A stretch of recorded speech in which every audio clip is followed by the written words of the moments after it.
The great hall of the Galactic Council fell silent as Ambassador Thane stepped forward.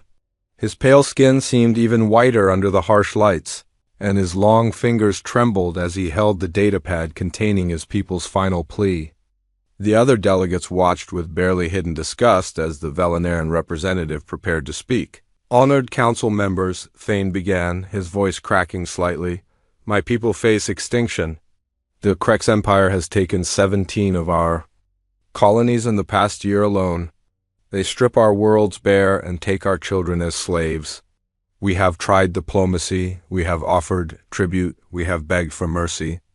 Nothing stops them." Council Leader Vex, a massive insectoid being, clicked his mandibles in what passed for laughter among his species. "And what would you have us do, Velenaran? Your people are weak.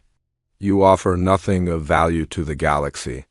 Why should we risk war with the Krex for a dying race? Because it is right." Thane whispered, but his words were lost in the murmur of dismissive conversations that erupted around the chamber. Delegate Cora of the Hegemony leaned back in her floating chair.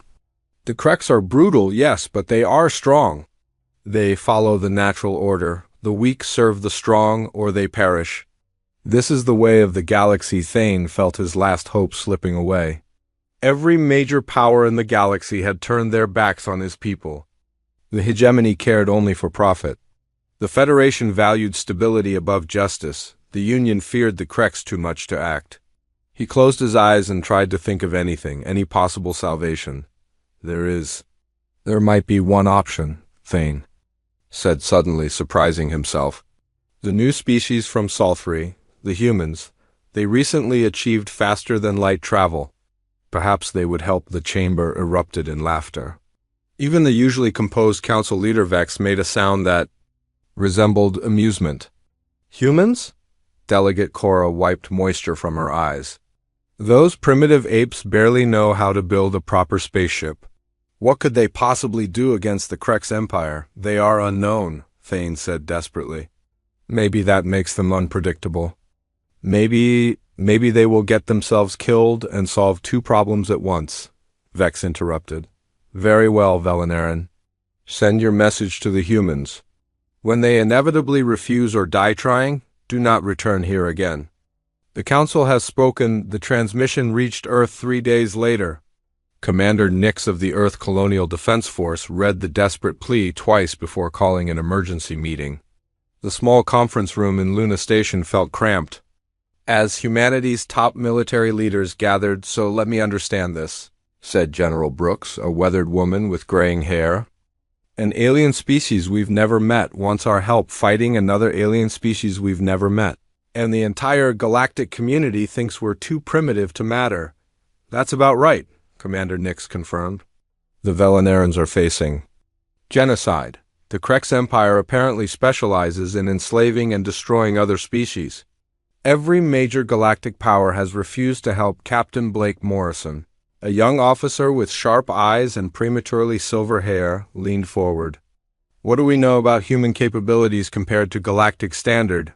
"More than they think we know," Dr. Elena Rodriguez said quietly. She was the head of xenobiology research and had been studying alien technology since first contact protocols were established. "Our technology developed differently than theirs. We focused on adaptability and efficiency. They focused on raw power and intimidation." "Meaning what exactly?" General Brooks asked. "Meaning we might surprise them," Rodriguez smiled grimly. "All of them." The debate lasted for hours. Earth's military forces were small compared to the massive fleets described in galactic records. Humanity had only recently joined the galactic community, and many questioned whether getting involved in an alien war was wise. But there was something about the Velenaran plea that resonated with human sensibilities. "We can't save everyone," Commander Nix said finally. "But we can't ignore genocide when we have the power to stop it." "Captain Morrison, prepare the Third Fleet for immediate deployment." Morrison nodded. "How many ships, sir?" "All of them. 12 vessels, 3,000 personnel. If we're going to do this, we do it right. The journey to Velenara took 2 weeks through hyperspace. The human fleet was modest by galactic standards, but represented the most advanced technology Earth could produce.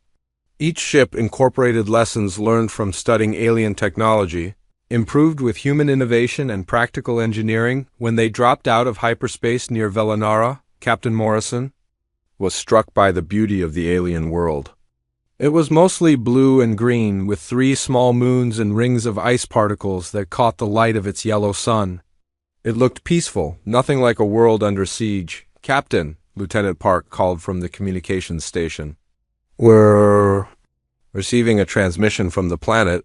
They sound..." Surprised, the main screen flickered to life, showing Ambassador Thane in what appeared to be a government building. His eyes widened when he saw Morrison's face. You actually came. We received your message, Ambassador. Earth stands ready to assist the Velanaran people against Krek's aggression." Thane looked confused. "But where is your fleet?" "Surely this cannot be all Earth has sent." Morrison glanced at his officers, seeing the same grim determination reflected in their faces. "This is the 3rd Fleet, Ambassador. 12 ships, 3,000 souls. We know it doesn't look like much compared to what you're used to, but 12 ships," Thane interrupted, his voice hollow. "The Krek sent 200 vessels to destroy our last colony. They are coming here next with even more. How can 12 ships possibly—" "Let us worry about that, Ambassador," Morrison said calmly. "We'd like to establish communications with your military leaders and get detailed intelligence on Krek's capabilities and tactics." The conversation was interrupted by alarms blaring throughout the human ships. Lieutenant Park's voice was tense as he reported, "Captain, massive energy signatures dropping out of hyperspace. Multiple contacts bearing 27 Mark IV." The view screen shifted to show the edge of the Velanara system, where space itself seemed to tear open. Ship after ship emerged from hyperspace, their dark hulls bristling with weapons. They were larger than the human vessels, more angular and menacing. The formation was perfect, disciplined, overwhelming. 243 vessels, the tactical officer reported quietly, all showing Krek's signatures. Morrison watched the alien fleet arrange itself in a classic encirclement pattern. They were clearly experienced at this, having done it many times before to many different species. The human ships looked tiny in comparison, like insects surrounded by predators. "Ambassador," Morrison said without taking his eyes off the screen, "I'm going to need you to trust us. What happens next might look impossible, but humanity has a few tricks the galaxy hasn't seen yet." Thane's image flickered as his hands shook. "Captain Morrison, perhaps you should retreat while you still can. My people are grateful that you tried, but there is no shame in recognizing when you are outmatched. With respect." "Ambassador," Morrison replied, "humans don't retreat from bullies." Lieutenant Park opened a channel to the Krek's fleet. The main screen split to show a reptilian face with cold, intelligent eyes and rows of sharp teeth. The creature's scaled skin was dark green, almost black, and ceremonial scars decorated its neck and jaw. When it spoke, its voice was like grinding stone. "I am Admiral Vorth of the Krek's Empire.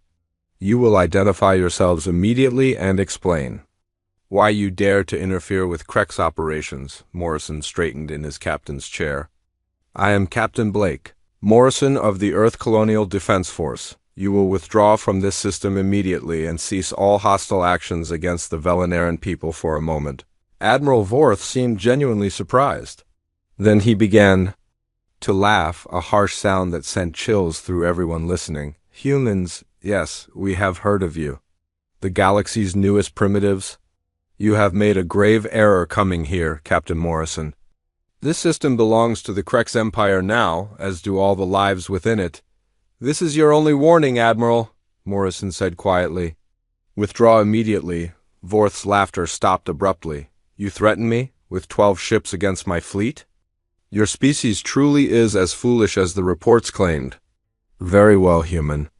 You will die alongside the Velanarans, and your deaths will serve as a lesson to any other species that might consider interfering with Krek's expansion." The transmission ended, leaving the human bridge in tense silence. Morrison looked around at his crew, seeing fear mixed with determination in their faces. They all knew the odds. They all knew what they were facing. "All ships, this is Morrison." he announced over the fleet communication system. Today we show the galaxy what humanity stands for. Today we prove that Earth doesn't abandon those who need help, no matter the cost. All vessels, prepare for combat operations. Authorization code Omega 77 across the human fleet, weapon systems that had never been tested in actual combat came online. Shields powered up using technology that combined human innovation with alien science. Most importantly, deep in the core of each ship, devices that the rest of the galaxy didn't even know were possible began to hum with barely contained energy. Admiral Vorth's fleet began to advance, confident in their overwhelming numerical superiority. They had done this countless times before to countless species. It was always the same. The enemy would realize they were beaten and surrender, or they would fight briefly before being crushed. What happened next would change the galaxy forever. The Krex fleet moved with practiced precision, their massive ships forming attack formations that had conquered dozens of worlds. Admiral Vorth stood on his command bridge, watching the 12 human vessels with amusement. He had expected them to scatter or attempt to flee by now, but they remained in their defensive positions around Velinara. Pathetic, he muttered to his tactical officer, a younger Krex named Grix. They actually believe they can fight us. Begin the attack. Target their largest vessel first. Make it spectacular so the others understand their situation. The lead Krex battleships opened fire with their primary weapons, massive energy beams that could slice through a moon. The crimson bolts streaked across space toward the human flagship, and Vorth leaned forward in anticipation of seeing the primitive vessel torn apart. Instead, something impossible happened. The energy beams struck what appeared to be empty space, several hundred meters from the human ship, and simply stopped. They hung in the void for a moment like frozen lightning before dispersing harmlessly. The human vessel itself began to glow with a soft blue light that seemed to pulse with its own heartbeat. What? Vorth hissed, his claws digging into the armrests of his command chair. What kind of shielding is that? Captain Morrison's voice came over the communication channel, calm and steady. Admiral Vorth, this is your final warning. Withdraw your forces now, or face the consequences. Impossible, Vorth snarled. No species has shields that advanced. Focus all fire on that ship. Bring everything we have to bear. Dozens of Krex vessels opened fire simultaneously. The space around the human fleet lit up like a star as hundreds of energy weapons discharged. At once, the barrage was enough to sterilize a planet, concentrated on 12 small ships that should have been vaporized instantly. The human shields held more than held. They seemed to adapt. The blue glow surrounding each ship shifted and changed, becoming brighter in some places and dimmer in others. Where the Krex weapons struck, the shields absorbed the energy and redirected it harmlessly into space. Within minutes, the devastating bombardment was having no effect at all. How is this possible? Grix whispered, staring at his tactical displays in disbelief. Vorth was about to order another attack when the human ships began to move. They didn't accelerate like normal vessels, gradually building speed over time. They simply started moving at velocities that should have crushed their crews with inertial forces. The formations they adopted were unlike anything in Krex military doctrine. Flowing and organic rather than rigid and geometric. Admiral, his sensor operator called out, her voice tight with fear. I'm detecting energy signatures I don't recognize.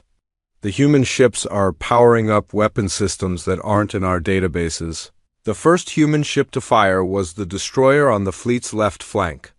Instead of the expected energy beam or projectile, it released something that looked like a distortion in space itself. The effect rippled outward at impossible speed and struck 3 Krex cruisers simultaneously. The alien ship simply stopped existing, not destroyed, not exploded, not even damaged.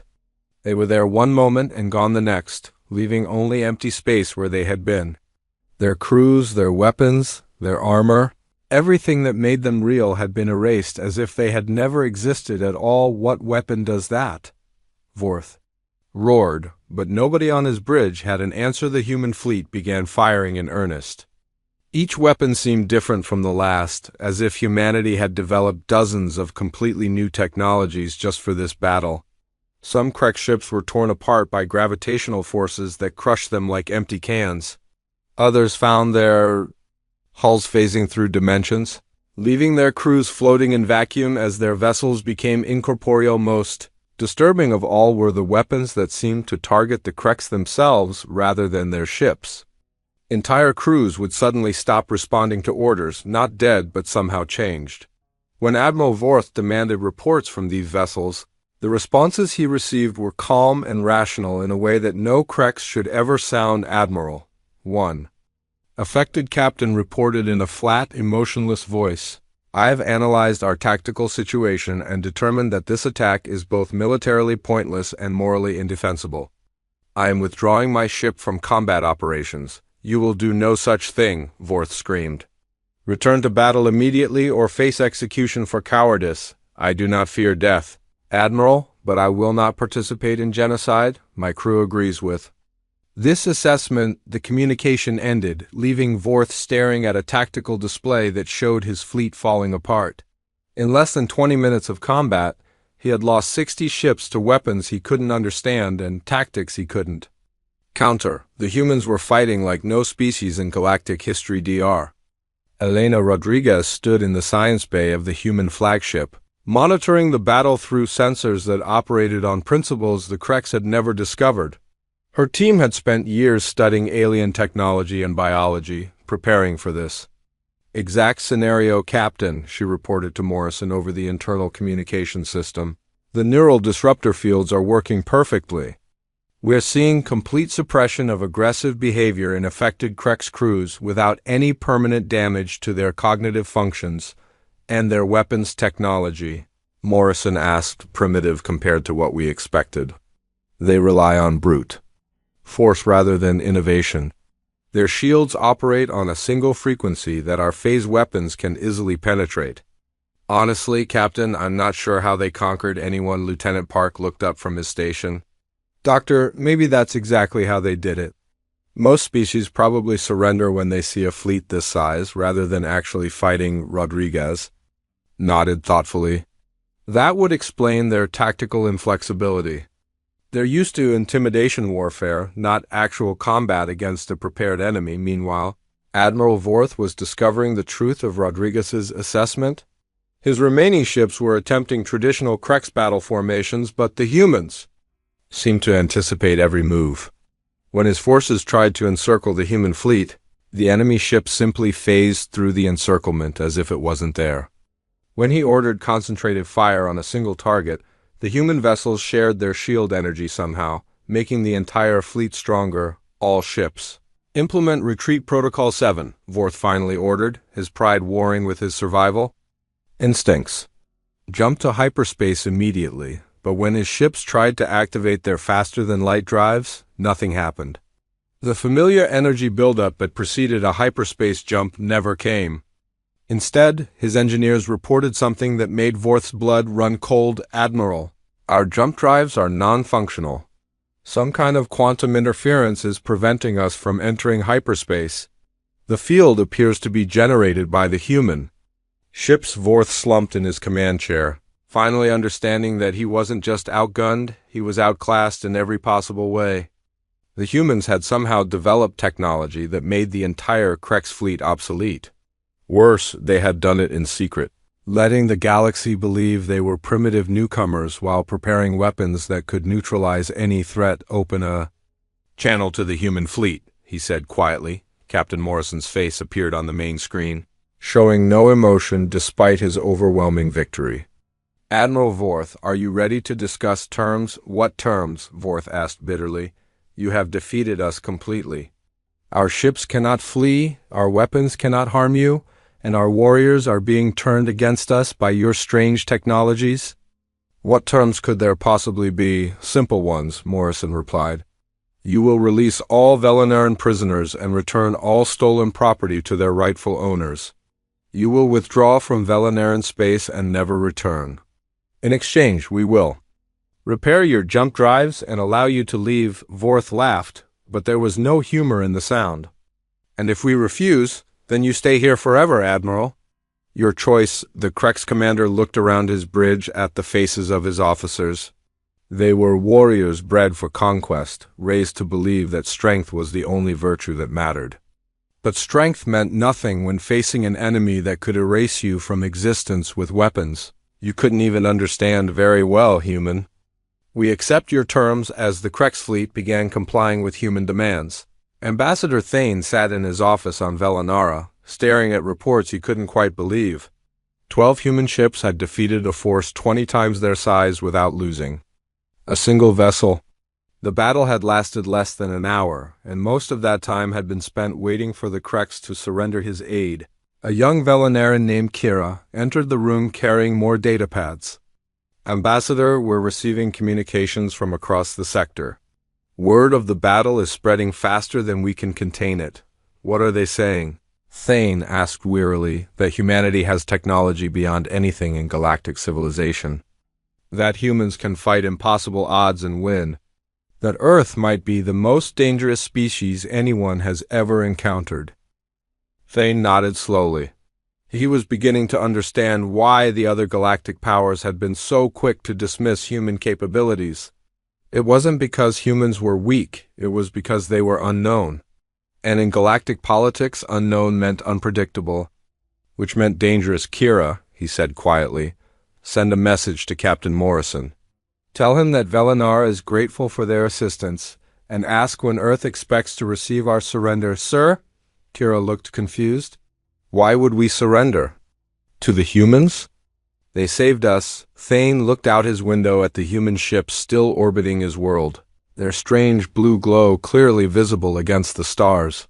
Because, my dear Kira, anyone who can defeat the Krex Empire in 20 minutes is not someone you want as an enemy. And I have a feeling that what we just witnessed was not humanity showing us their full strength.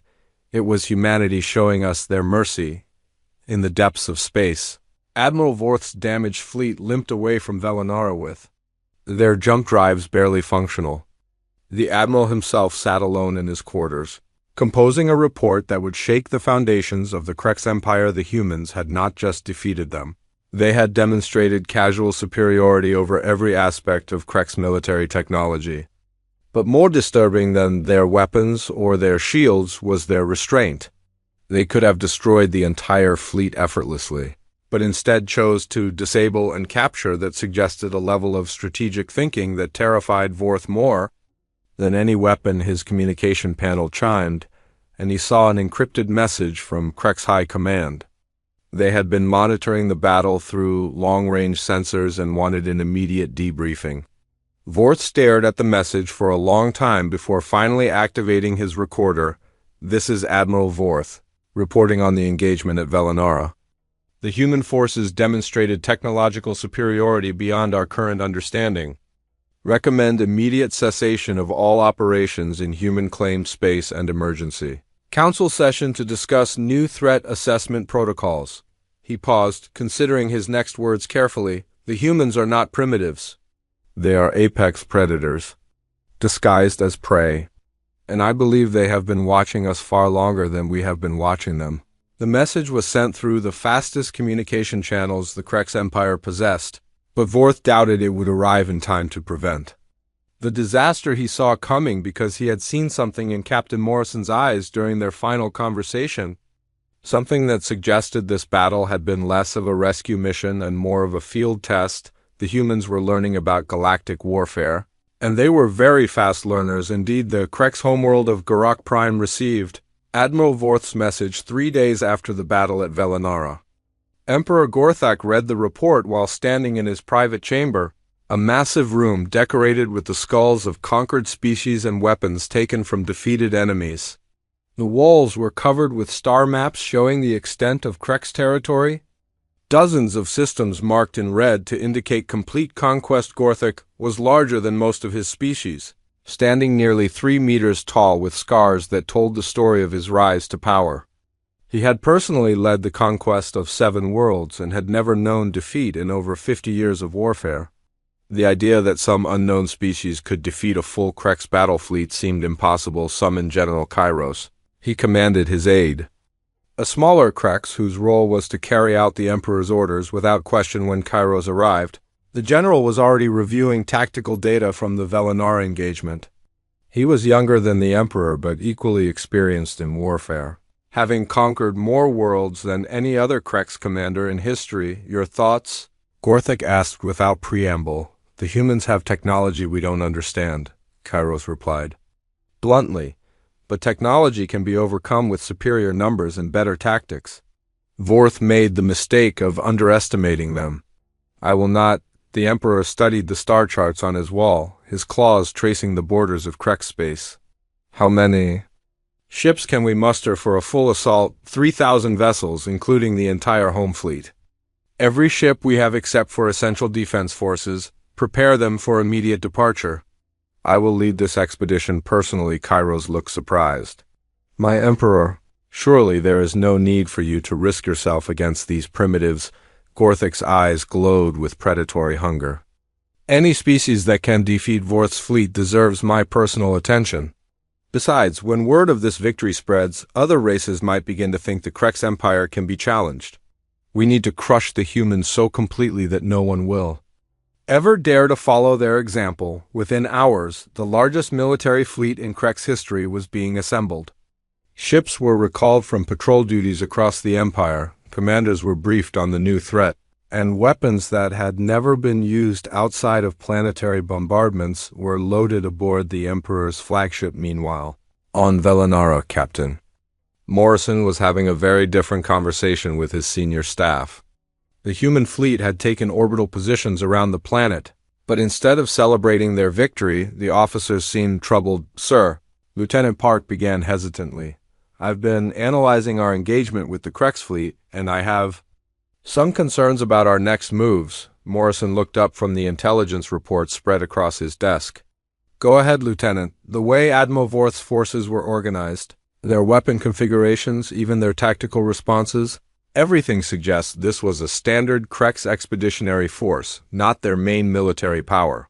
If they follow typical Imperial doctrine, they'll respond to this defeat by sending everything they have. Dr. Rodriguez entered the briefing room at that moment, carrying a datapad and looking grim.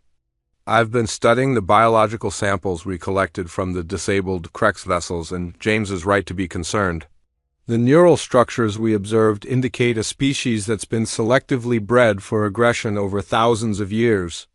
They literally cannot back down from a challenge without experiencing severe psychological trauma, which means, Morrison said quietly, they'll keep escalating until either we're dead or they are. That's my assessment. Yes, Rodriguez confirmed. But Captain, there's something else. The Krex aren't just aggressive by nature, they're addicted to conquest. Their brain chemistry requires the stimulation that comes from dominating other species. Without it, they'll eventually become catatonic. The implications of this discovery hung heavy in the room.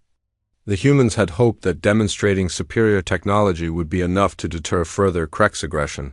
But if Rodriguez was correct, deterrence was impossible. How long before they can mount a counterattack? Morrison asked, based on their military structure and the size of their empire.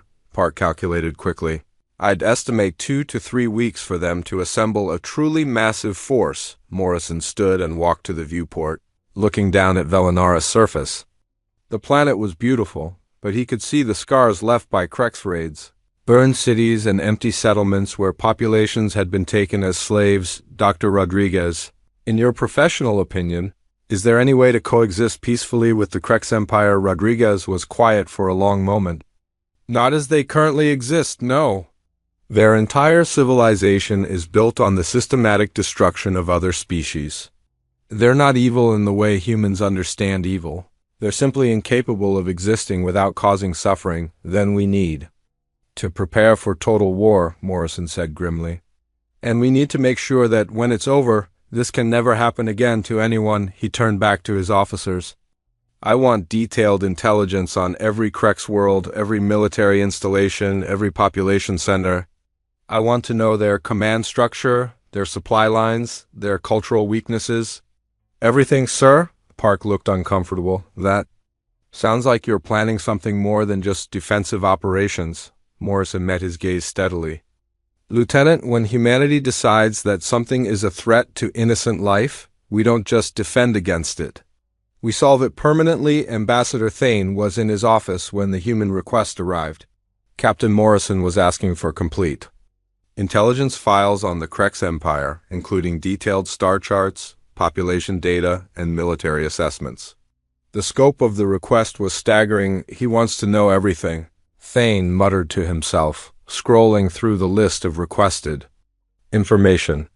Not just military targets, but civilian populations, cultural centers, even their food production facilities. Kira looked over his shoulder at the data pad. Ambassador, should we be concerned about human intentions?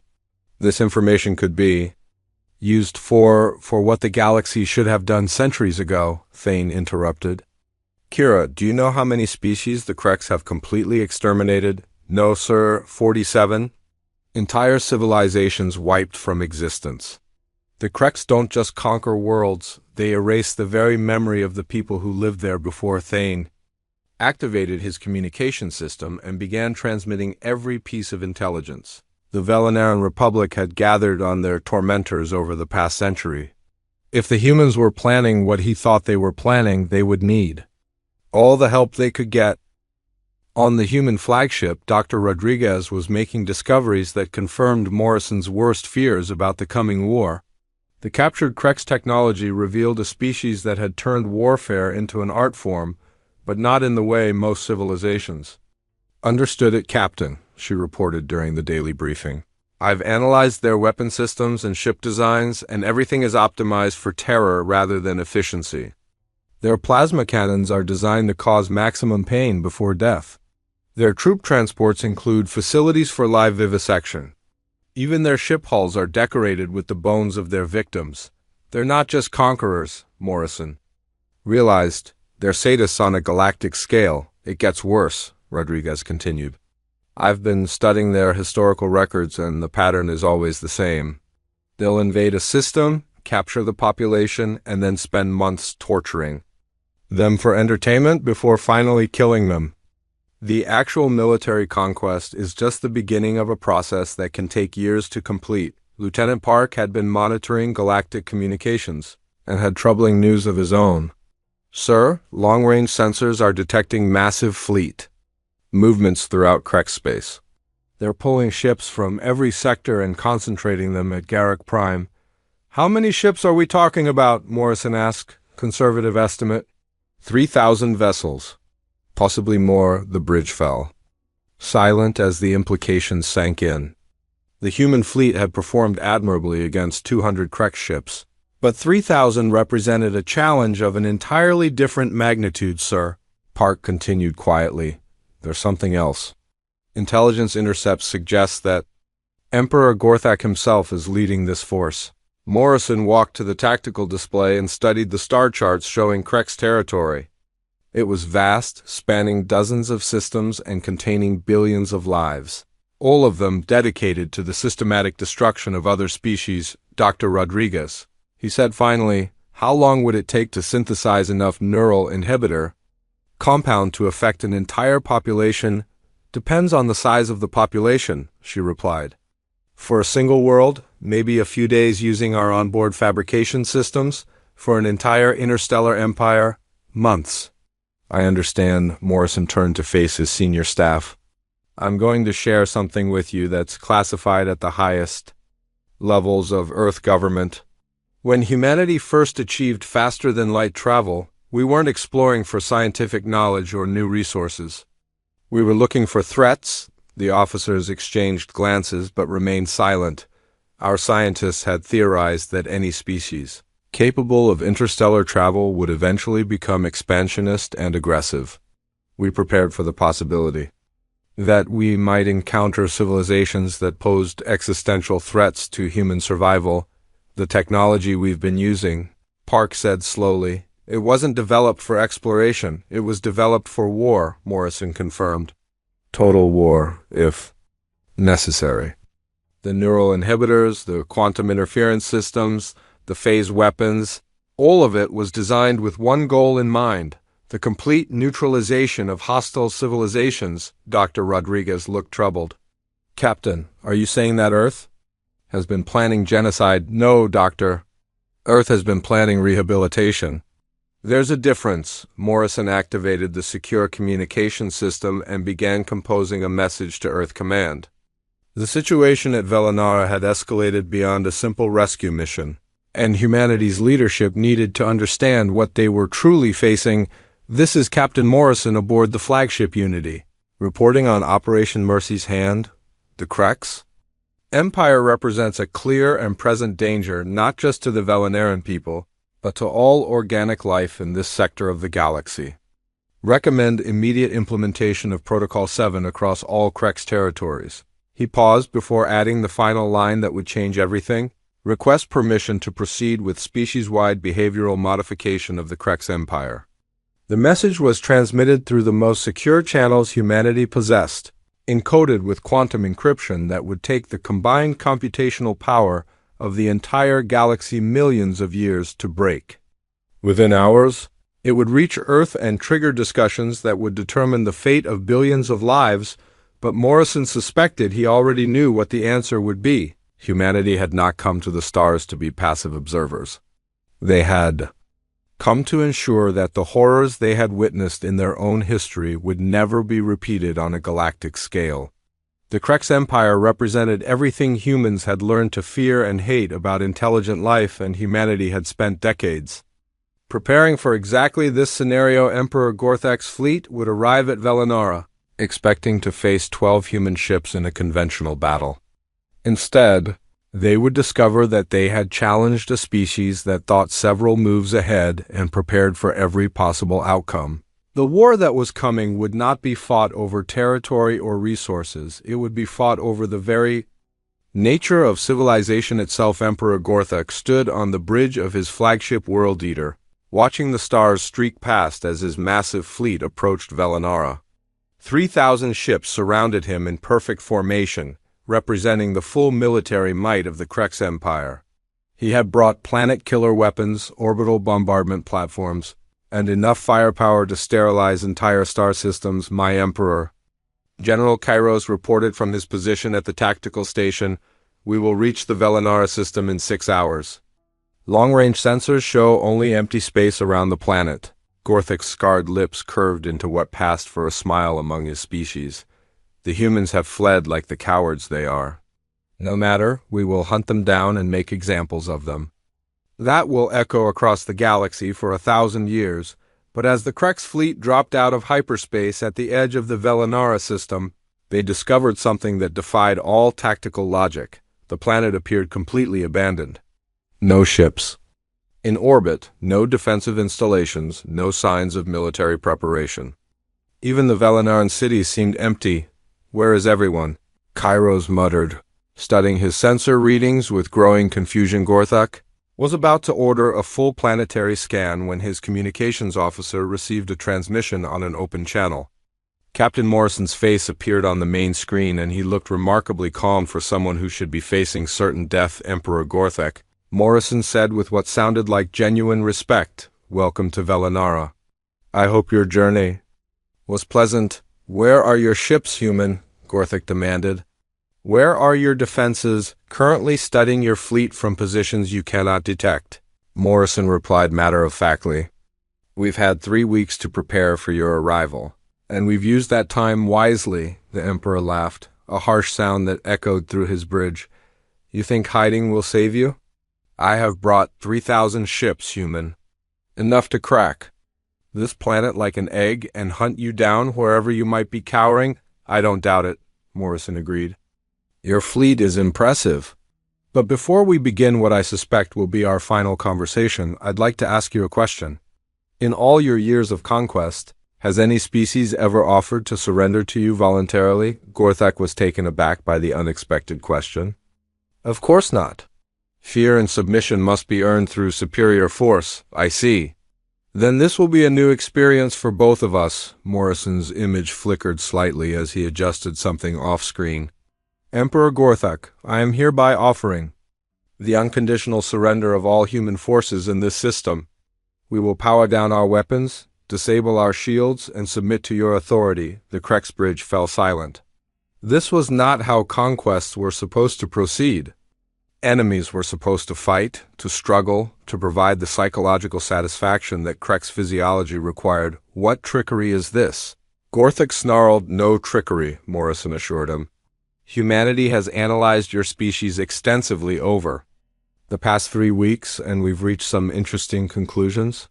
You require the stimulation of conquest to maintain psychological stability. You need to feel dominant and powerful, or your neural chemistry begins to break down. How do you know this? Because we've been studying you, Emperor. Not just your military tactics or your technology, but your biology, your psychology, your culture. We know exactly what you are and exactly what you need. Morrison leaned forward slightly. The question is, what are you willing to do to get it? General Kairos looked at his emperor with growing alarm.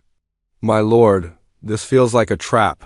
Of course it's a trap, Gorthik replied, but his voice carried a note of anticipation rather than fear. But I want to hear what the human thinks he can offer me. Morrison nodded as if he had expected this response. What I'm offering, Emperor, is the greatest conquest in galactic history. Not just Velinara, not just the human colonies, but the complete subjugation of every species that has ever opposed the Krek's empire. Impossible. We have been fighting the galaxy for centuries and have never achieved total dominance. Because you've been using the wrong methods, Morrison explained patiently. You conquer through fear and violence, which creates resistance and rebellion. But there are other ways to dominate intelligent species, ways that eliminate resistance entirely. Gorthik was silent for a long moment, his predatory instincts warring with his curiosity. Explain. Land your forces on Velinara, Emperor. Take control of the planet and its population. When you do, we will demonstrate technologies that will give you power beyond anything you've ever imagined. The ability to control not just bodies, but minds. The ability to make entire species worship you as a god. The communication ended, leaving the Krek's leadership staring at empty space where Morrison's image had been. My Emperor, Kairos said carefully. Surely you cannot be considering this. It is obviously a deception. Gorthik studied the tactical displays showing the apparently defenseless planet below. His entire being craved the domination Morrison had described, but centuries of military experience warned him against obvious traps. Prepare landing forces, he ordered finally, but maintain full orbital bombardment capability. If this is a trick, we will turn the entire planet to glass. How many troops, my lord? All of them. Every soldier, every weapon, every piece of equipment we brought. If the humans want to surrender the planet to us, we will take it completely. As Krek's transports began their descent toward Velinara's surface, Colonel Diana Torres crouched in a hidden bunker deep beneath the planet's capital city. Around her, human soldiers prepared equipment that no Kreks had ever seen before. Devices that would make the neural inhibitors used in the space battle seem primitive by comparison. Colonel, her communications officer reported, the Kreks are landing in force.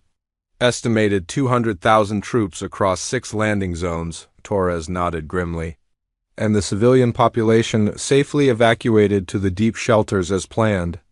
All surface cities are empty except for our monitoring equipment.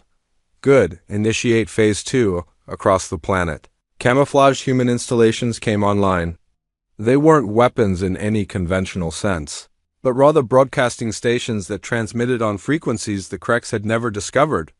The signals they sent were carefully calibrated to interact with Krek's neural chemistry in very specific ways. Emperor Gorthik personally led the assault on Velinara's capital city, his massive form striding through empty streets that should have been full of cowering civilians. The silence was unnerving, but his excitement grew with each step. Soon he would have answers to the questions that had been troubling him since the space battle. My Emperor, one of his scouts reported, we have located what appears to be a human command center. There are life signs inside. Gorthik approached the building with his personal guard, expecting either an ambush or another surrender. Instead, he found Captain Morrison waiting for him in what appeared to be a standard military briefing room. The human was alone and unarmed. Emperor Gorthik, Morrison said, rising from his chair. Thank you for accepting my invitation. Where are your forces, human? Where are the civilians? Safe, Morrison replied simply. As promised, we have surrendered the planet to your control. You now have 200,000 Krex soldiers on Velinara's surface and complete orbital supremacy. Congratulations on your conquest. Gorthik studied the human carefully. Morrison showed no signs of fear or deception, which was deeply unsettling. You promised me technologies that would give me power over other species, and I will deliver on that promise. But first, I need you to understand something about the situation you're in. Morrison activated a holographic display that showed the positions of Krex forces across the planet. Your troops have been on Velinara's surface for approximately 4 hours. During that time, they have been exposed to specific electromagnetic frequencies that interact with Krex neurobiology in interesting ways.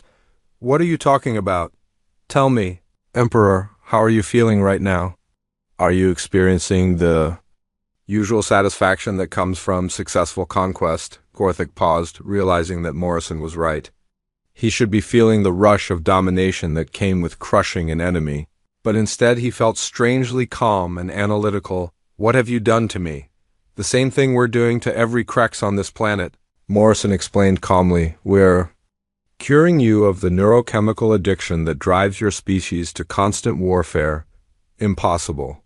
Not impossible. Just very advanced. You see, Emperor, while you were preparing to invade Velinara, we were preparing to invade something much more fundamental, the biological basis of Krex aggression. Morrison touched a control on the holographic display, and new information appeared. The electromagnetic fields we've been broadcasting don't cause pain or death. They simply neutralize the brain chemistry that makes your species incapable of peaceful coexistence. Gorthik tried to feel angry about this revelation. Tried to summon the rage that should accompany such a violation, but the emotion wouldn't come. Instead, he found himself considering Morrison's words with a clarity he had never experienced before. You're changing us. We're freeing you, Morrison corrected. For the first time in your species' history, you have the ability to make rational decisions based on logic rather than biochemical compulsion. And if we refuse this freedom, Morrison's expression remained neutral, then you stay on Velinara forever, Emperor. Because while you've been conquering this planet, human fleets have been visiting every Krex world simultaneously. The holographic display expanded to show the entire Krex Empire, and Gorthik saw something that should have been impossible. Human ships were in orbit around every major Krex world, broadcasting the same electromagnetic frequencies that were affecting his forces on Velinara. Every member of your species is undergoing the same transformation, Morrison continued. Your soldiers, your civilians, your government officials, everyone. By the time this conversation ends, the Krex Empire, as you knew, it will no longer exist. Gorthik stared at the display, trying to process the scope of what the humans had accomplished. While he had been focused on this single planet, they had simultaneously neutralized his entire civilization. Why? He asked finally. Why not simply destroy us? Morrison looked genuinely surprised by the question. Because destruction solves nothing, Emperor. Dead Krex can't choose to be better than they were. But cured Krex can build something new, something worthy of the intelligence your species possesses. For the first time in his life, Gorthik found himself considering the possibility that conquest might not be the highest goal of existence. The thought was alien and disturbing, but it was also strangely liberating. What happens now? Now you have choices, Morrison replied. Real choices made with a clear mind instead of biochemical compulsion. You can try to rebuild your empire based on cooperation instead of domination. You can explore the galaxy as scientists and diplomats instead of conquerors. You can become whatever you want to be. Morrison stood and walked toward the door. The only thing you can't do, Emperor, is go back to what you were. Where are you? Going to report to my superiors that the Krex problem has been solved. Your people will need time to adjust to their new neural chemistry, and humanity will provide whatever assistance you require during that transition. Morrison paused at the doorway. Oh, an Emperor? When your people are ready to rejoin galactic civilization?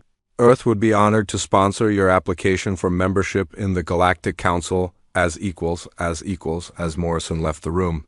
Emperor Gorthek sat in silence, contemplating a future he had never imagined possible.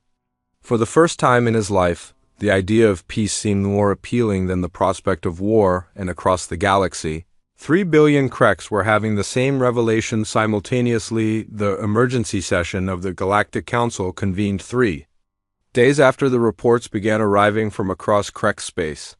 Delegates from hundreds of species gathered in the Great Assembly Hall, their voices creating a cacophony of confusion and fear as they tried to understand what had happened. Council Leader Vex stood at the central podium, his insectoid features grave as he called for order. Fellow delegates, we are here to address the unprecedented events that have occurred throughout the former Krex Empire. In the span of 72 hours, an entire interstellar civilization has undergone what can only be described as a complete transformation. Delegate Cora of the Hegemony raised one of her 4 arms. Transformation is too gentle a word, Council Leader. The humans have somehow changed the fundamental nature of an entire species without their consent. This represents a level of technological capability that threatens every civilization in the galaxy. Murmurs of agreement rippled through the assembly. The delegates had all received the same reports: Krek's military forces laying down their weapons, Krek's governors releasing enslaved populations, Krek scientists requesting permission to study peaceful applications of their technology. Ambassador Thane sat in the Velenaran delegation section, watching the proceedings with a mixture of gratitude and growing unease. His people were free for the first time in generations, but the method of their liberation had implications that extended far beyond his own world. The question before us, Vex continued, is whether humanity's actions constitute a rescue operation or an invasion. General Patricia Kim of the Earth Colonial Defense Force has requested permission to address this assembly. The hall fell silent. As a human woman in military uniform approached the speaking platform, she was older than the officers who had fought at Velenara, with silver hair and eyes that had seen decades of conflict. When she spoke, her voice carried the quiet authority of someone accustomed to making life-and-death decisions. Honored delegates, General Kim began, I understand your concerns about humanity's recent actions in Krek space. You are right to question our methods and our motives. What my species has done is unprecedented in galactic history. She paused, looking around the assembly at the hundreds of faces watching her. But before you judge our actions, I ask you to consider the alternative. How many species would the Krex Empire have exterminated in the next century? How many billions of lives would have been lost to their endless hunger for conquest? Delegate Morris of the Federation stood abruptly. That does not give you the right to alter an entire species without their consent. What you have done to the Krex could be done to any of us. How do we know that humanity won't decide that our civilizations need similar correction? Kim nodded as if she had expected this question. Because, Delegate Morse, humanity operates according to principles that your own species helped establish. We intervene only when facing active genocide, only when peaceful solutions have been exhausted, and only when the threat extends beyond any single world or system. Principles, Vex interjected. Tell us about these principles, General. What gives humanity the authority to judge other species? Nothing gives us that authority, Kim replied quietly. We took it upon ourselves because no one else would. The Krex Empire murdered 47 entire species while the Galactic Council debated trade regulations and territorial disputes. Your principles valued stability over justice, order over life. The hall erupted in angry voices as delegates shouted protests and accusations. Kim waited for the noise to subside before continuing, but you asked about our principles, so let me be clear about them. Humanity believes that sapient life has inherent value regardless of species or origin. We believe that no civilization has the right to exterminate another. And we believe that when faced with active genocide, intervention is not just permitted but required. Ambassador Thane found himself standing and walking toward the speaking platform.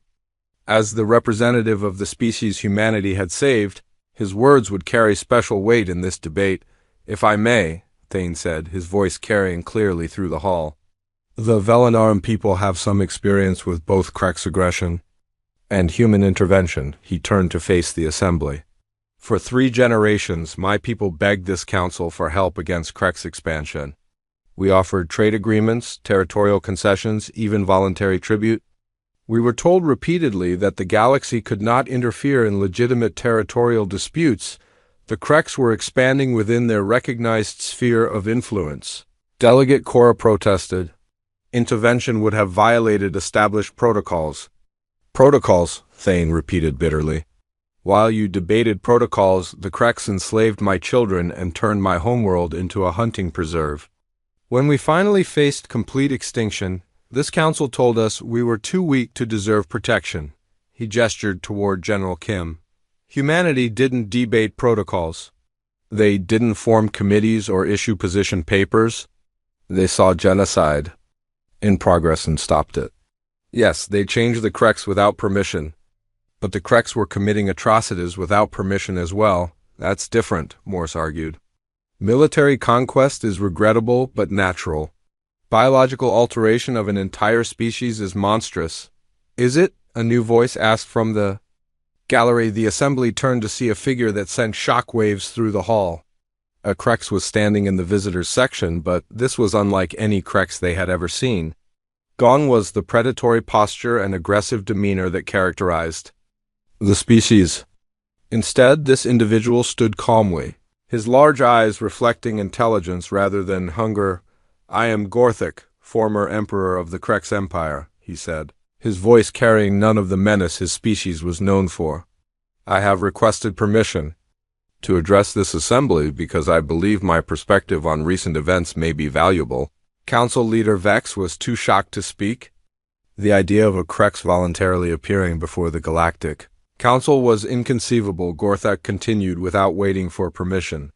3 weeks ago, I led the largest military force in Kreks history to destroy a small human fleet and enslave the Velenarum population. I fully intended to add their world to our empire and use their people for entertainment. The casual way he described these intentions sent chills through the assembly. The humans could have destroyed my fleet completely. Their technology made our weapons obsolete and our tactics primitive. Instead, they chose to cure us of the neurochemical addiction that made peaceful coexistence impossible. He paused, seeming to search for words to describe his transformation. For the first time in my life, I can think clearly about the consequences of my actions. I can see the suffering my empire caused and feel genuine remorse for our victims. I can imagine a future based on cooperation rather than domination. You speak as if this change was a gift, Delegate Cora said suspiciously. But you were made this way against your will, was I? Gorthak asked. Or was I freed from biological compulsions that prevented me from exercising free will? Before the humans intervened, I was a slave to neurochemical processes I couldn't control.